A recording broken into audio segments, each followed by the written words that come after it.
Aujourd'hui, on continue le tour des catastrophes naturelles avec les tsunamis.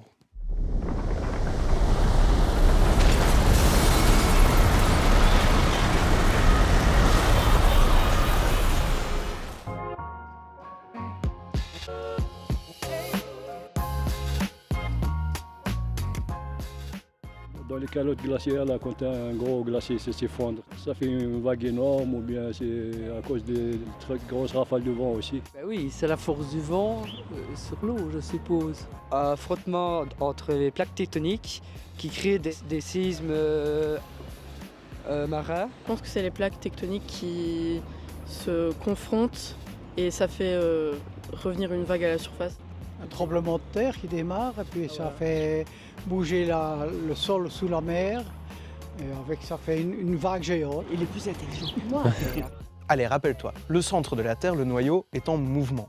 Ça met en mouvement les plaques tectoniques qui sont beaucoup plus hautes, proches de la surface. Et ces plaques tectoniques peuvent causer des tremblements de terre, parfois dans le fond des océans. Cela va créer une grande vague verticale qui va se propager extrêmement vite. On parle de plusieurs centaines de kilomètres/heure. Au départ de sa création, la vague est très grande, mais aussi très profonde, et donc il est très difficile de la repérer. Mais plus elle va se rapprocher des côtes, et plus la profondeur de l'océan ou de la mer va diminuer. La vague va donc monter, entraînant avec elle toute son énergie.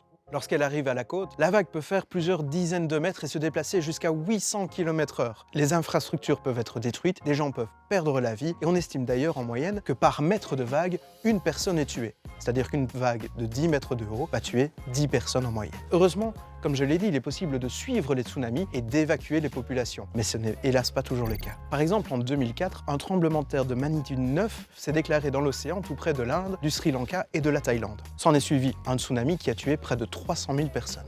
Un autre cas, tu te rappelles peut-être du tsunami de mars 2011 au large des côtes du Japon. Il a touché la ville de Fukushima, détruisant ainsi la centrale nucléaire avec tous les dégâts qui ont été causés par la suite. Bon c'est pas très sympa tout ça. Prochain épisode, on parle de quoi? Tremblement de terre. Yay!